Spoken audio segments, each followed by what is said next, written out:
Hi friends, ఎలా ఉన్నారు? Welcome to నిప్పు లాంటి నిరుద్యోగి యూట్యూబ్ ఛానల్.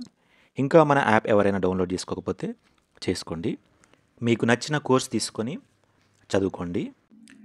ఈ వీడియోలో మనం అసలు ములికీ సమస్య ఎక్కడి నుంచి ప్రారంభమైంది, ఏంది అనేది చూద్దాం. ఇంతకుముందు వీడియోలో మనం ఏమని చెప్పుకున్నాం? ములికీ ఉద్యమాలు అసఫ్జాహీ కాలంలో ప్రారంభమైన బహుమనీల కాలంలో బీజం పడింది అని చెప్పుకున్నాం.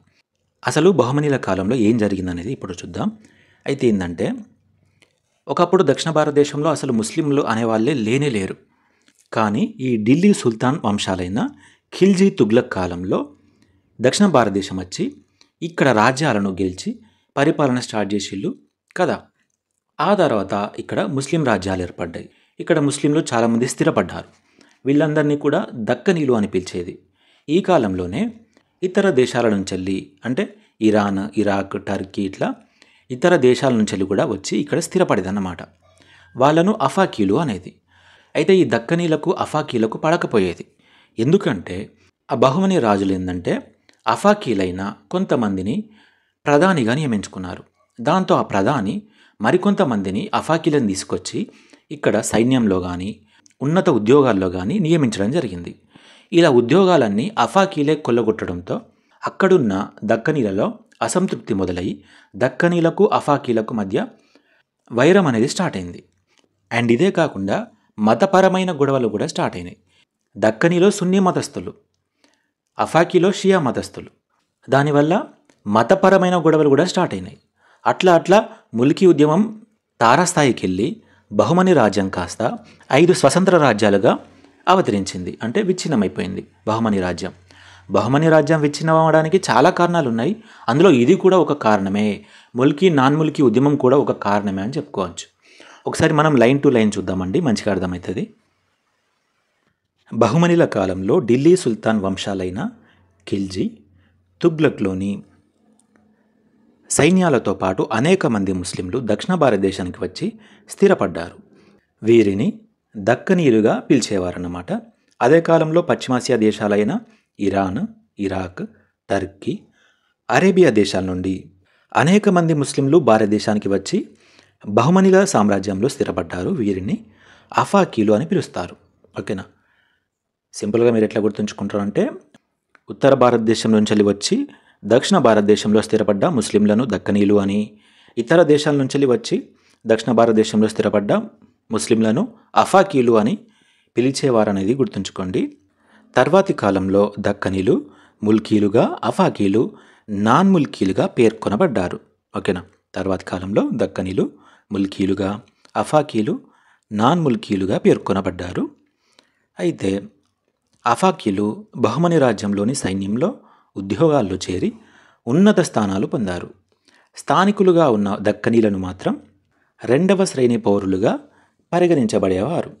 ఎక్కడి నుంచో వచ్చి ఇక్కడ బహుమని రాజ్యంలో ఉన్నత ఉద్యోగాలు పొంది స్థానికులను మాత్రం 2వ శ్రేణి పౌరులుగా వాళ్ళు పరిగణించేదన్నమాట. అండ్ ఈ అఫాకీలు మంత్రి పదవులు సైతం సంపాదించి అన్ని ప్రయోజనాలు పొందారు. తద్వారా దక్కనీలకు అఫాకీలకు మధ్య అన్ని రంగాల్లో విభేదాలు వచ్చి శత్రుత్వం ఏర్పడింది. వీటితో పాటు మత విభేదాలు కూడా తోడైనాయి. ఓకేనా? కేవలం ఉద్యోగాల విషయంలోనే కాదు, మతం విషయంలో కూడా వాళ్లకు విభేదాలు ఉన్నాయని ఇక్కడ మనం చెప్పుకోవచ్చు. అయితే దక్కనీలు సున్నీ మతస్థులు కాగా అఫాకీలు షియా మతస్థులు. దక్కనీలు సున్నీ మతస్థులు దాసు, అఫాకీలు షియా మతస్థులు ఆషికి అని చెప్పిన. ఓకేనా? దీనికి ఒక స్టోరీ ఉంటుంది, అది కన్ఫ్యూజన్ పాయింట్స్ పార్ట్ 1 వీడియోలో ఉంటుంది, చెక్ చేయండి.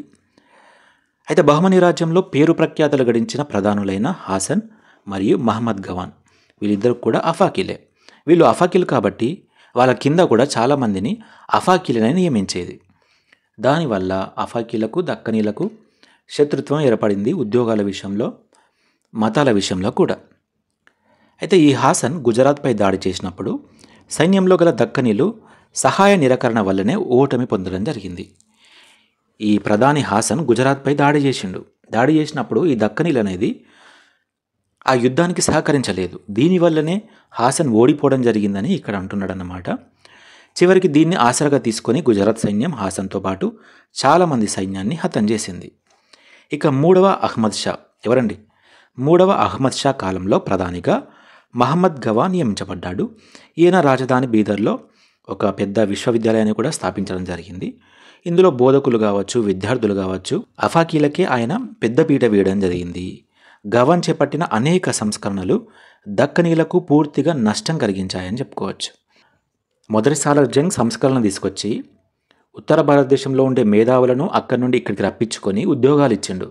దానివల్ల ఇక్కడ ఉద్యమం జరిగినట్టే బహుమనీల కాలంలో కూడా మహమ్మద్ గవాన్ అనే ప్రధాని మన రాజధాని బీదర్లో ఒక పెద్ద విశ్వవిద్యాలయాన్ని ఏర్పాటు చేసి, అయితే ఈ విశ్వవిద్యాలయంలో టీచర్స్ స్టూడెంట్స్లుగా అఫాకీలకే పెద్దపీట వేయడం జరిగింది.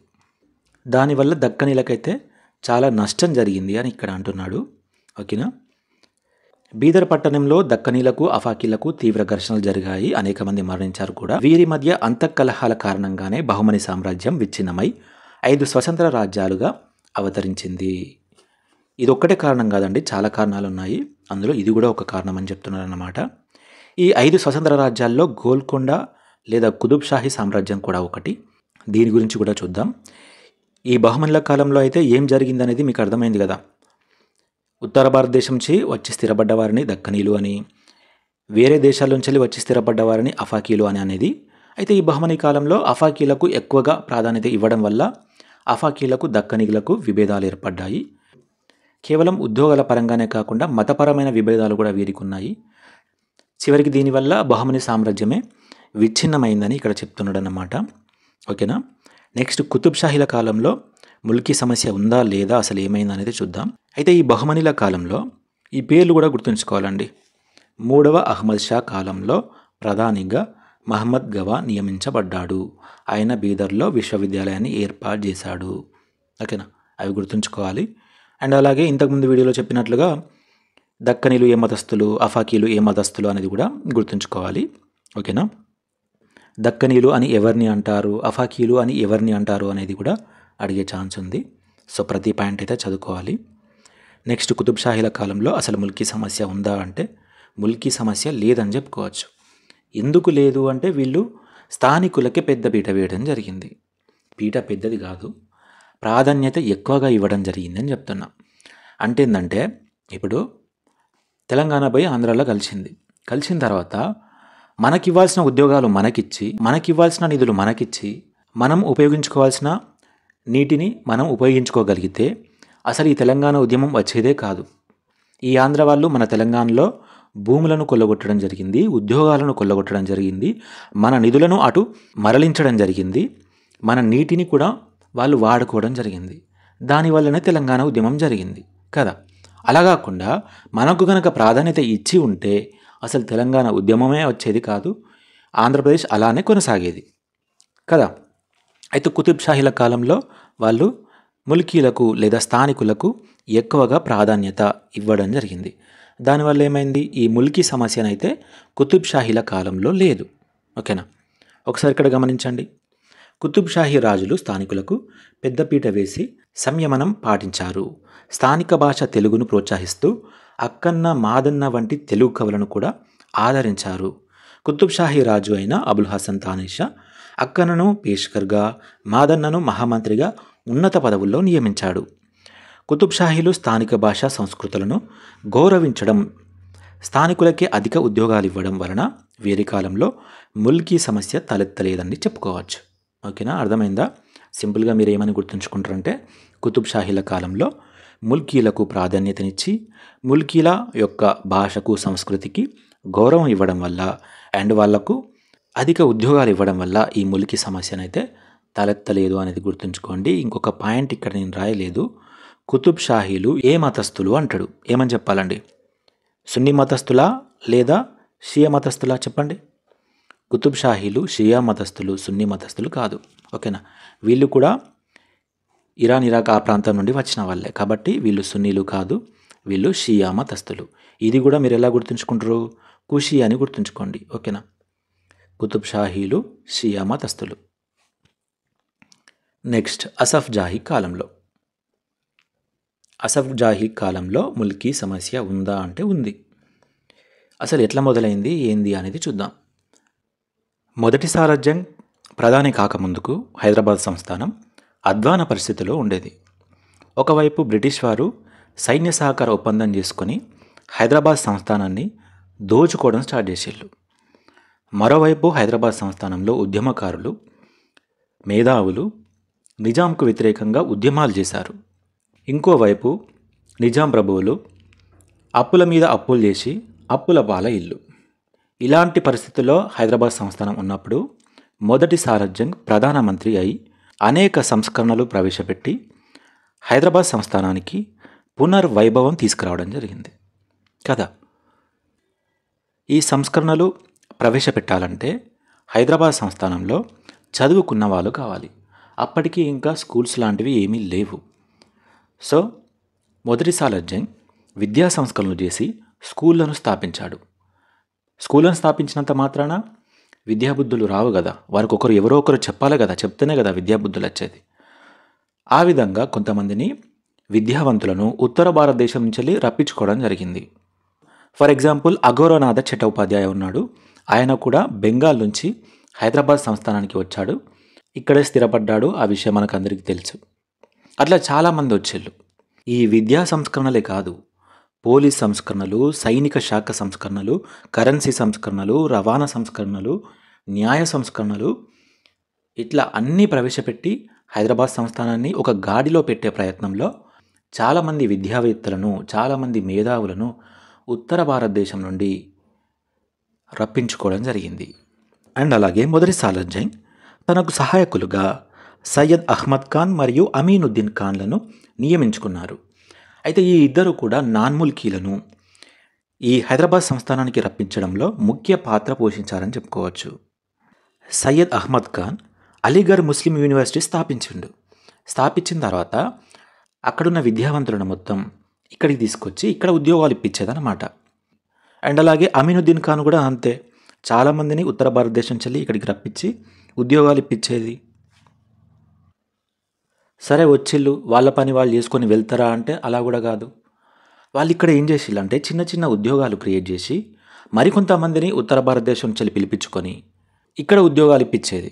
దానివల్ల ఏమైంది, ఉద్యోగాలు మొత్తం నాన్ముల్కీలే పొందిళ్ళు, ముల్కీలకు అసలు ఉద్యోగాలు లేకుండా అయిపోయింది. ఈ విధంగా నాన్ముల్కీల యొక్క ఆధిపత్యం పెరుగుతూనే వచ్చింది. నాన్ముల్కీలు ఉన్నత ఉద్యోగాల్లో ఉండి ఈ ముల్కీలను రెండవ శ్రేణి పౌరులుగా పరిగణించేది, తక్కువ చేసి చూసేది. దాంతోపాటు ఈ భాష విషయంలో కూడా ముల్కీలను నాన్ముల్కీలు హేళన చేసేది. ఫర్ ఎగ్జాంపుల్ కాసన్ వాకర్ అనే అతను ఏమన్నాడంటే, నాగరికులైన నాన్ముల్కీలు ఉత్తరాది ఉర్దూను మాట్లాడతారని, అనాగరికులైన ముల్కీలు దక్షిణాది ఉర్దూను మాట్లాడతారని ముల్కీలను హేళన చేయడం జరిగింది. అండ్ అలాగే ఒక పత్రిక ఉంటుంది, ఇలాహీ బక్ష్ అనే పత్రిక. ఆ పత్రిక కూడా హైదరాబాద్లో పరిపాలనా బాధ్యతలు అప్పగించాలంటే తెలివిగల ముల్కీని ఎక్కడ వెతకాలి అని పరిహాసం చేసింది. ఓకేనా, ముల్కీలను తక్కువ చేసి మాట్లాడే ప్రయత్నం చేసింది. ఈ విధంగా ఈ నాన్ముల్కీలు ముల్కీల యొక్క ఉద్యోగాలు పొందడమే కాకుండా వారిని అవమానిస్తూ, వారి భాషను అవమానిస్తూ, వారి కట్టుబాట్లను అవమానిస్తూ వారి ఆధిపత్యాన్ని చెలాయిస్తూ వస్తున్నారన్నమాట. ఈ విషయం మొదటి సాలార్జంగ్కు తెలిసి వారికి ఎన్నో ఆంక్షలను విధించడం జరిగింది. ఈ నాన్ముల్కీల ఆధిపత్యాన్ని తగ్గించడానికి నానా రకాలుగా మొదటి సాలార్జంగ్ అయితే ప్రయత్నించాడు. అయితే ఒకానొక టైంలో ఏమైందంటే ఈ నాన్ముల్కీ ఉన్నత ఉద్యోగులను, అధికారులను ఈ ప్రముఖులు ఉంటారు కదా, మన నిజాం యొక్క వంశస్థులు కావచ్చు, ప్రభువులు కావచ్చు, వాళ్ళను కలవకుండా చేసేదన్నమాట. ఓకేనా, ఏదైనా ఫంక్షన్ ఏర్పాటు చేసినా కూడా నాన్ముల్కీలను అసలు ఆ దగ్గరికే రానిచ్చేది కాదు. అండ్ అలాగే హైదరాబాద్లో పనిచేసిన వాళ్లకు జాగీర్లు ఇచ్చేది, కొన్ని బిరుదులు ఇచ్చేది. ఇవి కూడా నాన్ముల్కీలకు ఇవ్వకుండా మొదటి సాలార్జంగ్ రూల్స్ తీసుకురావడం జరిగింది. అండ్ అలాగే హైదరాబాద్ సంస్థానంలో పనిచేస్తున్న ఉద్యోగులకు వారసత్వ పెన్షన్లు ఇచ్చేది. ఈ పెన్షన్లు కూడా నాన్ముల్కీ ఉద్యోగులకు ఇవ్వకుండా కేవలం నెలసరి జీతాలు మాత్రమే ఇచ్చేదన్నమాట. అండ్ అలాగే కొందరు అధికారుల ఆధీనంలో సిపాయిలను కూడా ఉంచేది. కానీ ఈ నాన్ముల్కీ అధికారుల ఆధీనంలో సిపాయిలను ఉండకుండా చేసేది. ఒక్క మాటలో చెప్పాలంటే నాన్ముల్కీలను బయటి వారిగానే, కేవలం వేతనాలు తీసుకునే ఉద్యోగులుగానే మొదటి సాలార్జంగ్ వారిని చూడడం జరిగింది. ఇన్ని చేసిన తర్వాత కూడా నాన్ ముల్కీల ఆధిపత్యం పెరుగుతూనే వచ్చిందన్నమాట. దీనికోసం చివరికి ఆయన హైదరాబాద్లోని అన్ని పరిపాలనా విభాగాల్లో ముల్కీలనే నియమించాలని కొన్ని ఆదేశాలు జారీ చేయడం జరిగింది. అది నెక్స్ట్ వీడియోలో వస్తుంది. ఇప్పుడైతే అసలు నాన్ ముల్కీలు ఎలా వచ్చారు, వాళ్ళు వచ్చిన తర్వాత ఏం చేసిండు, వీళ్ళ ఆధిపత్యాన్ని తగ్గించడానికి మొదటి సాలార్జంగ్ ఏం చేసిండు అనేది ఇప్పుడు చూద్దాం. ఓకేనా. ముఖ్యంగానైతే మీరు ఏ నిజాం కాలంలో ముల్కీ ఉద్యమం మొదలైంది లేదా ఊపందుకుంది అంటే అఫ్జల్ ఉద్దౌలా అని చెప్పాలి. ఓకేనా. 5వ నిజాం అఫ్జల్ ఉద్దౌలా కాలంలో ముల్కీ ఉద్యమం అయితే మొదలైంది. ఈ పాయింట్ అయితే వెరీ వెరీ ఇంపార్టెంట్ అండి, ఖచ్చితంగా గుర్తుంచుకోవాలి. ఓకే, ఇప్పుడైతే మనం లైన్ టు లైన్ చూద్దాం. ఒకసారి జాగ్రత్తగా గమనించండి. 1798లో సైన్య సహకార ఒప్పందం చేసుకున్నారు. ఎవరు? హైదరాబాద్ సంస్థానం బ్రిటిష్ ప్రభుత్వంతో సైన్య సహకార ఒప్పందం చేసుకుంది. దానిలో భాగంగా బ్రిటిష్ రెసిడెంట్ ఉంటాడు కదా, వాడు ఇక్కడ మన హైదరాబాద్లో నియమించబడ్డాడు. సో వానితో మాట్లాడనీకి, బ్రిటిష్ ప్రభుత్వంతో మాట్లాడనీకి ఇంగ్లీష్ తెలిసిన వ్యక్తి కావాలి కదా. సో ఇంగ్లీష్ తెలిసిన చాలామందిని మద్రాస్ ప్రావిన్సీ నుంచి వెళ్ళి ఇక్కడికి రప్పించుకొని వాళ్ళను ఉద్యోగాల్లో నియమించుకునేది. ఏది? మొదట్లో 1798 ఆ సంవత్సరంలో అన్నమాట. అయితే చాలా తక్కువ మందికి అలా ఉద్యోగాలు ఇవ్వడం వల్ల అప్పుడు అంతగానం ముల్కీ ఉద్యమం లేదు.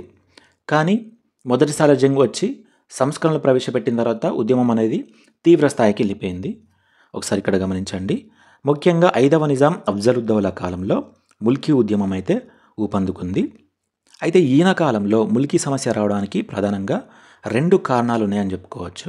అవేంటంటే 1853 మొదటి సాలార్జంగ్ ప్రధాని అయ్యాక హైదరాబాద్ రాజ్యంలో అనేక సంస్కరణలను ప్రవేశపెట్టడం జరిగింది. దీనిలో భాగంగా ఉత్తర భారతదేశం నుంచి బెంగాల్, బొంబాయి, మద్రాసు ప్రావిన్సుల నుండి విద్యావంతులైన మేధావులను హైదరాబాద్కు ఆహ్వానించారు. ఇలా వచ్చిన వారిలో అత్యధికులు ముస్లింలే ఉన్నారు. ఈ సందర్భంలో కాయస్థులు, ఖత్రీలు పెద్ద సంఖ్యలో వచ్చి హైదరాబాద్లో ఉద్యోగాలను పొందడం జరిగింది. ఫర్ ఎగ్జాంపుల్ అఘోరనాథ చట్టోపాధ్యాయ, ఈయన బెంగాల్కు చెందిన వ్యక్తి. ఈయన కూడా హైదరాబాద్కు వచ్చి స్థిరపడ్డాడు. ఈయన నిజాం కళాశాల మొదటి ప్రిన్సిపల్ అని చెప్పుకోవచ్చు. ఎక్కడి నుంచో వచ్చి నిజాం కళాశాలకు మొదటి ప్రిన్సిపల్గా నియమించబడ్డాడు. నిజాం కళాశాల ఎప్పుడు ఏర్పడిందండి? 1887లో కదా. ఇక రెండవ కారణం ఏంటంటే 1857లో సిపాయిల తిరుగుబాటు జరిగింది కదా. జరిగినప్పుడు మొఘల్ సామ్రాజ్యం అణిచివేయబడింది. ఇది అణిచివేయబడిన తర్వాత ఉత్తర భారతదేశంలోని వందలాది మంది ఉద్యోగాలు కోల్పోవడం జరిగింది. ఫలితంగా వీరంతా కూడా హైదరాబాద్కు వలస వచ్చి ఇక్కడి ఉద్యోగాల్లో స్థిరపడ్డారు. అక్కడ ఈ మొఘల్ సామ్రాజ్యంలో చాలామంది ముస్లింలే కదా. ఈ ముస్లింలు ఉద్యోగాలు కోల్పోవడంతో ఈ దక్షిణ భారతదేశంలో ఈ నిజాం సంస్థానం ముస్లింల సంస్థానం కదా, ముస్లింలే పరిపాలిస్తున్నారు కదా. సో మాకు ఉద్యోగాలు దొరుకుతాయి అనే ఉద్దేశంతో ఉత్తర భారతదేశం నుండి ఉద్యోగాలు కోల్పోయిన చాలామంది ఇక్కడ హైదరాబాద్ సంస్థానంలోకి వచ్చి ఉద్యోగాలు పొంది ఇక్కడే స్థిరపడడం జరిగిందన్నమాట. ముఖ్యంగా ఈ 2 కారణాలు అయితే గుర్తుంచుకోండి. ఒకటి, సాలార్జంగ్ వచ్చి సంస్కరణలు ప్రవేశపెట్టిన తర్వాత దానిలో భాగంగా చాలామంది ఇక్కడ వచ్చి స్థిరపడ్డారు. రెండవది, సిపాయిల తిరుగుబాటులో మొఘల్ సామ్రాజ్యం విచ్ఛిన్నమై అక్కడ ఉద్యోగాలు కోల్పోయిన వాళ్ళందరూ కూడా హైదరాబాద్ సంస్థానానికి వచ్చి ఇక్కడ ఉద్యోగాలు పొంది స్థిరపడ్డారనేది ఈ 2 అయితే గుర్తుంచుకోండి. అండ్ అలాగే సాలార్జంగ్ 1 ఉన్నాడు కదా, ఆయనకు సహాయకులుగా సయ్యద్ అహ్మద్ ఖాన్ మరియు అమీనుద్దీన్ ఖాన్, వీళ్ళిద్దరిని ఆయన సహాయకులుగా నియమించుకున్నారు. వీళ్ళు కూడా నాన్ ముల్కీలను రప్పించడంలో ముఖ్య పాత్ర పోషించారని చెప్పుకోవచ్చు. అయితే సయ్యద్ అహ్మద్ ఖాన్ అలీగర్ ముస్లిం యూనివర్సిటీని స్థాపించాడు. అలీగర్ ముస్లిం యూనివర్సిటీ. ఇందులో చదివిన వాళ్ళంతా హైదరాబాద్ సంస్థానానికి వచ్చి ఉద్యోగాలు పొందారు. నెక్స్ట్, హైదరాబాద్లో సివిల్ సర్వీసెస్ స్థాపించిన సాలార్జంగ్ 1 అలీగఢ్ విశ్వవిద్యాలయం నుంచి విద్యావంతులను హైదరాబాద్కు ఆహ్వానించారు. వీరు స్థానిక ఉద్యోగులకు శిక్షణ ఇచ్చి వారికి విధులు కేటాయించి వెళ్ళిపోతారని స్థానికులు భావించారు. కానీ వీరి కార్యం పూర్తి అయ్యాక కూడా వాళ్ళు ఇక్కడే తిష్టవేసి ఉన్న ఉద్యోగాలే కాక రాబోయే ఉద్యోగాల్లో కూడా తమ వారిని నియమించుకొని ముల్కీలకు అన్యాయం చేయడం జరిగింది. వచ్చి వాళ్ళు వారి పని వారు చేసుకొని వెళ్ళిపోతారనుకున్నారు. బట్ వాళ్ళు వచ్చి ఇక్కడనే తిష్టవేసి రాబోయే ఉద్యోగాలు కూడా పొంది ఇక్కడున్న ముల్కీలకు అన్యాయం చేయడం జరిగింది. అండ్ నెక్స్ట్, సైంటిఫిక్ సొసైటీని అలీగర్లో నెలకొల్పి పాశ్చాత్య దేశాల విజ్ఞానాన్ని స్థానిక విద్యార్థులకు ఉర్దూ భాషలో అందించేవారు. హైదరాబాద్ దివాన్ మొదటి సాలార్జంగ్ వద్ద తనకున్న పలుకుబడిని ఉపయోగించుకొని సయ్యద్ అహ్మద్ ఖాన్ అలీగర్ యూనివర్సిటీ నుండి ఇతర ఉత్తర భారతదేశ ప్రాంతాల నుండి ముస్లింలను, వందల మంది ముస్లింలను ఇక్కడకు రప్పించి ఉద్యోగాల్లో భర్తీ చేయడం జరిగింది. సాలార్జంగ్కు మరో సహాయకుడైన అమీనుద్దీన్ కూడా నాన్ ముల్కీలను రప్పించడంలో ముఖ్య పాత్ర పోషించారు. ఈ విధంగా వచ్చి హైదరాబాద్ రాజ్యంలోని ఉన్నత ఉద్యోగాలు పొందిన నాన్ ముల్కీలు అవసరం లేకున్నా తమ శాఖలను విభజించి తమకున్న అధికారంతో కొత్త ఉద్యోగాలను క్రియేట్ చేసి తమ బంధువులను, స్నేహితులను ఉత్తర భారతదేశం నుండి పిలిపించి వారికి ఉద్యోగాలు ఇవ్వడం జరిగింది. ఇక్కడ మాకు దగ్గరలో చెల్పూర్లో జెన్కో ఉందండి. ఆ జెన్కో 2009లో ప్రారంభమైంది. అప్పుడు మేము బచ్చాగలమే, అప్పుడే 10th అయిపోయింది అనుకుంటా. సో చాలా వరకు ఎక్కడి నుంచో వచ్చి ఉద్యోగాలు పొందడం జరిగింది. మేము ఆ జెన్కోకు చుట్టుపక్కలే ఉన్నాం, కానీ ఉద్యోగాలు అయితే పొందలేకపోయినాం. ఆ జెన్కో కోసం ల్యాండ్ ఇచ్చిన వాళ్ళు ఉంటారు చూసిలా, వాళ్ళు ఉద్యోగాలు పొందేళ్ళు, కానీ మిగతా వారంతా ఎక్కడి నుంచో వచ్చి జాబులు కొట్టేళ్ళు. చాలా వరకు చూస్తే ఆంధ్ర వాళ్ళే ఉంటారు ఈ జెన్కోలో. ఇప్పుడు ఉన్నారో లేరో తెలియదు, కానీ అప్పుడైతే ఆంధ్ర వాళ్ళే చాలామంది ఇక్కడ ఉద్యోగాలు పొందేది. ఆంధ్ర వాళ్ళే అని నువ్వు ఎట్లా చెప్తాను అంటే, వాళ్ళ భాష మనకి ఈజీగా తెలుస్తుంది కదా, వాళ్ళ ఆంధ్ర వాళ్ళ తెలంగాణ వాళ్ళ అనేది. అట్లా జరిగిందన్నమాట. నెక్స్ట్, ఇలా నాన్ ముల్కీల ఆధిపత్యం పెరుగుతుండడంతో ముల్కీ ఉద్యోగుల ప్రాబల్యం తగ్గుతూ వచ్చింది. దీంతో ముల్కీలు అసంతృప్తికి లోనయ్యారు. గైర్ ముల్కీల మీద వ్యతిరేకత కూడా పెంచుకోవడం జరిగింది. ఈ వివాదాలతో పాటు మరొక సమస్య కూడా మొదటి సాలార్జంగ్కు ఎదురైంది. అదేంటంటే, బ్రిటిష్ ఇండియా నుండి దిగుమతైన నాన్ ముల్కీ అధికారులు ఆంగ్ల భాషను అభ్యసించడంతో పాటు పాశ్చాత్య పోకడలను కూడా అలవర్చుకొని ఇక్కడి సంస్కృతిపై వారి ప్రభావం అనేది పడుతున్నది. నాన్ ముల్కీల పద్ధతులు కూడా హైదరాబాద్ రాజకీయాలను ప్రభావితం చేస్తున్న విషయం సాలార్జంగ్ గారు పసిగట్టడం జరిగింది. ఆంగ్ల భాష వెంట వచ్చే పాశ్చాత్య సంస్కృతి సాలార్జంగ్కు వ్యక్తిగతంగా అయితే ఇష్టం లేదు. దక్కన్ సంస్కృతిని, మొఘల్ సాంప్రదాయాన్ని, కట్టుబాట్లను పరిరక్షించడం తన ప్రధాన లక్ష్యమని భావించేవారు సాలార్జంగ్. అయితే రోజు రోజుకు నాన్ ముల్కీల ఆధిపత్యం ఈ సంస్థానంలోని జాగిర్లపై, దేశ్ముఖ్లపై, దేశపాండేలపై అండ్ అలాగే నిజాం రాజ కుటుంబీకులపై పెరుగుతూనే వచ్చింది. నేరుగా నాన్ ముల్కీ అధికారులు ఆదేశాలు ఇవ్వడం, పెత్తనం చెలాయించడం వారి కీర్తి ప్రతిష్టలకు, హోదాలకు ముప్పు వాటిల్లుతుందని ఈ పెద్దలు భావించారు.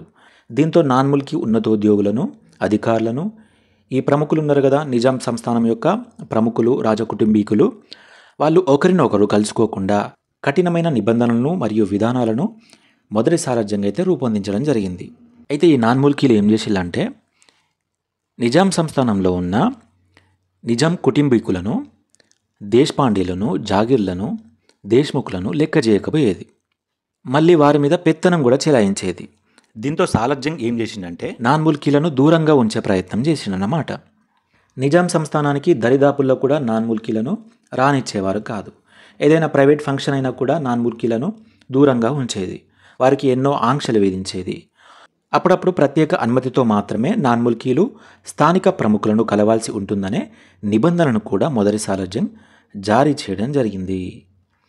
గతంలో హైదరాబాద్ సంస్థానంలో బాగా పనిచేసిన వారికి జాగీర్లు, బిరుదులు ఇచ్చేదన్నమాట. అయితే ఈ నాన్ ముల్కీలకు ఇవి ఇవ్వరాదని ఆయన నిర్ణయించడం జరిగింది. గత సంస్థానంలో ఉద్యోగులకు ఇచ్చిన వారసత్వ పెన్షన్లు, మున్సబ్లు నాన్ ముల్కీ ఉద్యోగులకు ఇవ్వకుండా కేవలం నెలసరి వేతనాలను మాత్రమే ఇచ్చే పద్ధతిని సాలార్జంగ్ ప్రవేశపెట్టినారు. పూర్వ అధికారుల ఆధీనంలో సిపాయిలు ఉండేవారు. నాన్ ముల్కీ అధికారుల ఆధీనంలో సిపాయిలను ఉండకుండా మొదటి సాలార్జంగ్ నిర్ణయాలు తీసుకోవడం జరిగింది. ఒక్క మాటలో చెప్పాలంటే, నాన్ ముల్కీలను బయటి వారిగానే, కేవలం వేతనాలు తీసుకునే ఉద్యోగులుగానే సాలార్జంగ్ పరిగణించేవారు. ఓకేనా. అండ్ అలాగే మొదటి సాలార్జంగ్ ఏం చేసిందంటే, దివానీలోని రాజకీయ వ్యవహారాలను మొత్తం కూడా ముల్కీ ఉద్యోగులకే అప్పచెప్పేది. అండ్ తన సొంత జాగీర్ వ్యవహారాలను కూడా చూసుకోనికి స్థానిక ఉద్యోగులను ఆర్థిక శాఖలోని ముఖ్య హోదాలలో, ట్రెజరీకి సంబంధించిన ఉద్యోగాల్లో కూడా వారినే దివాన్ సాలార్జంగ్ నియమించుకునేదన్నమాట. ఈ విధంగా నాన్ ముల్కీలపై ఆంక్షలు పెడుతూ ముల్కీలకు ప్రాధాన్యతనిస్తూ సాలార్జంగ్ అయితే రావడం జరిగింది. అలాగే ఈ నాన్ ముల్కీలు ఎప్పుడూ కూడా పర్షియన్కు బదులు ఉర్దూను అధికార భాషగా మార్పు చేయాలని నిజాంపై, మొదటి సాలార్జంగ్పై ఒత్తిడి చేసేది. అప్పుడు మొదటి సాలార్జంగ్ ఏమన్నాడంటే, మీ హిందుస్థానీయులు పర్షియన్ భాషను నేర్చుకోరు. ఇస్లాం విజయానికి, మనం విజేతల మనడానికి చిహ్నమే ఈ పర్షియా భాష. మీ దేశంలో మీరు పర్షియా భాషను లేకుండా చేసుకున్నారు. హైదరాబాద్ రాజ్యంలో కూడా అదే రీతిని చేయాలనుకుంటున్నారు. కత్తితో ఈ రాజ్యాన్ని గెలిచాం. నేను బతికున్నంతకాలం పర్షియన్ భాష కూడా బతికి ఉంటుందని సాలార్జంగ్ చెప్పారు. చెప్పినట్లుగానే ఆయన ఉన్నంతకాలం పర్షియన్ భాష అధికార భాషగా ఉంది. బట్ ఆయన చనిపోయిన తర్వాత రెండవ సాలార్జంగ్ పర్షియన్ భాష స్థానంలో ఉర్దూ భాషను అధికార భాషగా చేయడం జరిగింది 1884లో. అది నెక్స్ట్ వీడియోలో వస్తుంది. నెక్స్ట్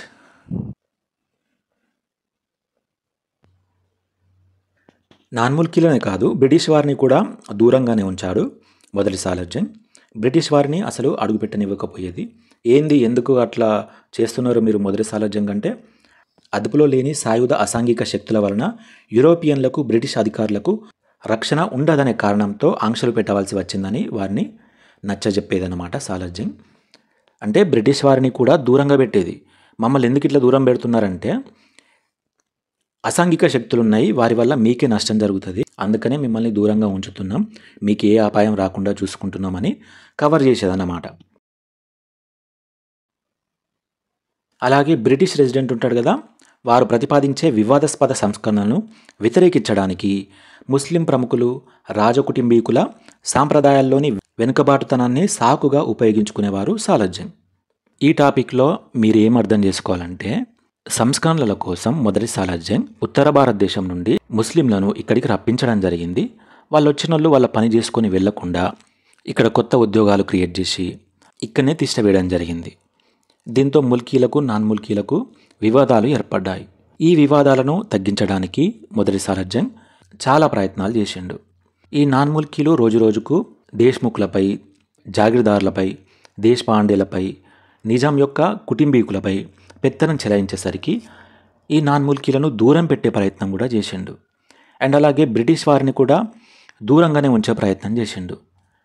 ఇట్లా ఎన్ని రకాలుగా మొదటి సాలార్జంగ్ ప్రయత్నించినా నాన్ ముల్కీలు రోజురోజుకు పెరుగుతూనే ఉన్నారు తప్ప తగ్గుతలేరు.